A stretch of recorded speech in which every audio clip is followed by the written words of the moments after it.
Unless your last name is Bezos, this has been a shit year for you. And me. Well, everyone. But even with the pandemic, the human spirit for telling great stories couldn't be dampened. And so throughout the year, we got great stories in animes, movies, video games, comics, and manga. And today in this video, we're going to take a look at our favorite animes of 2020. Or as the title says, the Thwippest ones. So, the judging criteria is quite simple. Story. We are judging purely on story and animes that we have watched. Obviously, we have not seen every anime that came out in 2020, so if we missed your favorite anime of 2020, let us know in the comments below. Also, no new seasons of existing shows like Haikyuu and Attack on Titan, just shows that came out this year and are brand new shows. Because seasonal anime is a huge beast, and we also don't want to recommend something which you'll probably watch anyway. Put on your favorite waifu merch, get something hot to drink, and hit that subscribe button like you're a Bangladeshi husband in an arranged marriage. And let's get rolling. These are our favorite animes of 2020.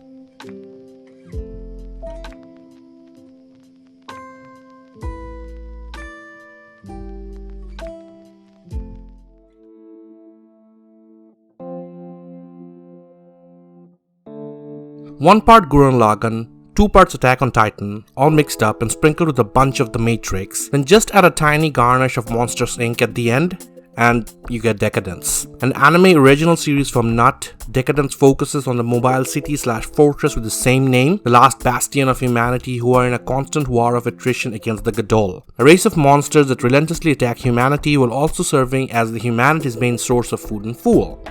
It's a setting that paints a grim reality for humanity, one in which a slow extinction seems like an inevitability.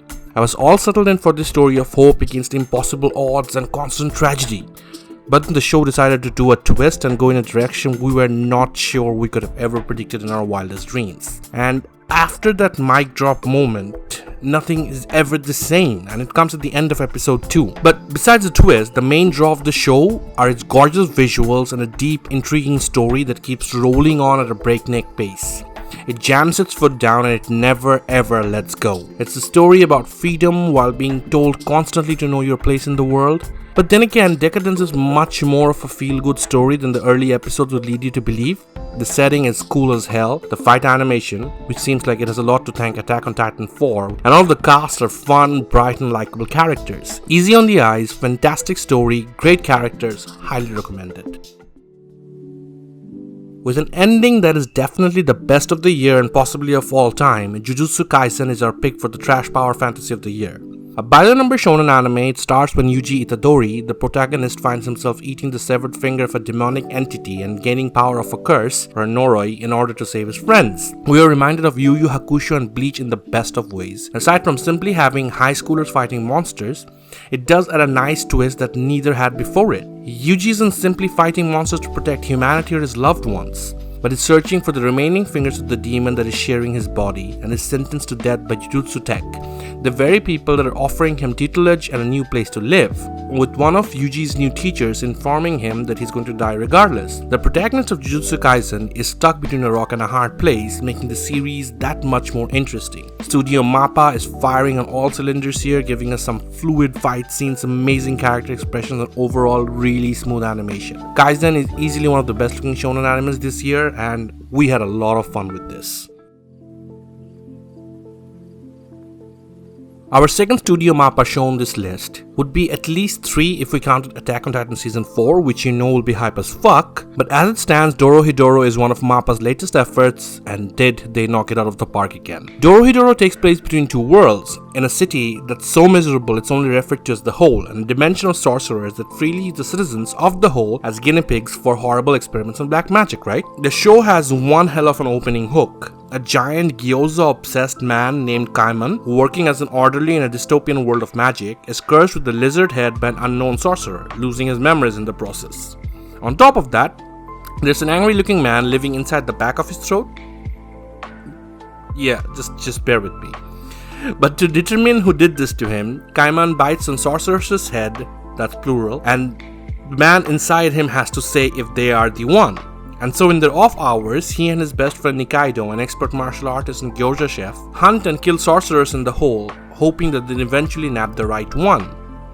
Dorohedoro should be an archetypical story of anti-heroes and monsters villains, but it's not really written that way. These characters are people first and foremost. Full of striking imagery, stylishly dressed and lovable characters, Dorohedoro gets a lot out of the contrast between the characters' imposing appearances and oddball personalities, and balances between the fantastic and the mundane. It walks a delicate tonal line, often taking an irreverent approach to its really dark material, but what puts it above the other subversive shows, it's its genuine heart and earnestness. I had a fun time watching this on Netflix and I can't recommend this enough.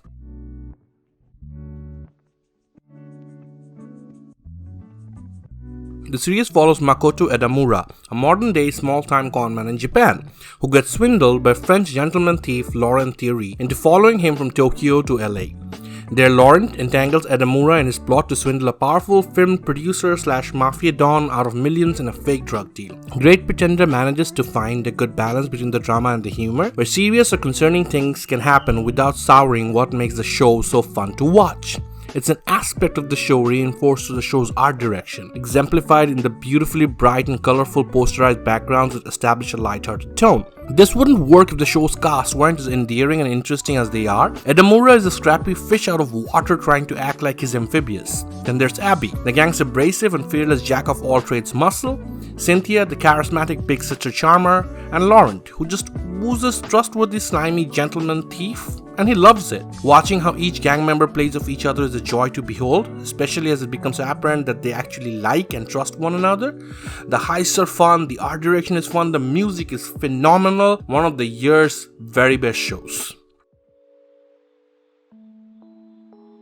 You gotta love anime for the wacky out there concepts. BNA, short for Brand New Animal, is about a raccoon girl who used to be a human girl, which means she's torn between the worlds of the beastkins and human. BNA is about a character called Michiru who has suddenly formed into a beastman and has to hastily flee for refuge in Anima City as she's being heavily discriminated against and persecuted. At Anima City, she befriends a wolf named Shiro, who half-heartedly brings her under his wing. That is pretty much the setup that you need. What with all the declarative yelling and crazy Kapazawa violence, BNA is officially highly exaggerated anime. It is loud, it is obnoxious, it is over the top. But other anime series are more so in all three of these departments, and this one is tonally light-hearted and visually color-exploding enough to offset the show's high-volume elements. The debut episodes established the BNA world as one of deep bigotry. People protest the mere existence of beastkin, and the human prime minister is a sneering, condescending jackass. Michiru straddles the two worlds. Maybe she is the one to unite them! And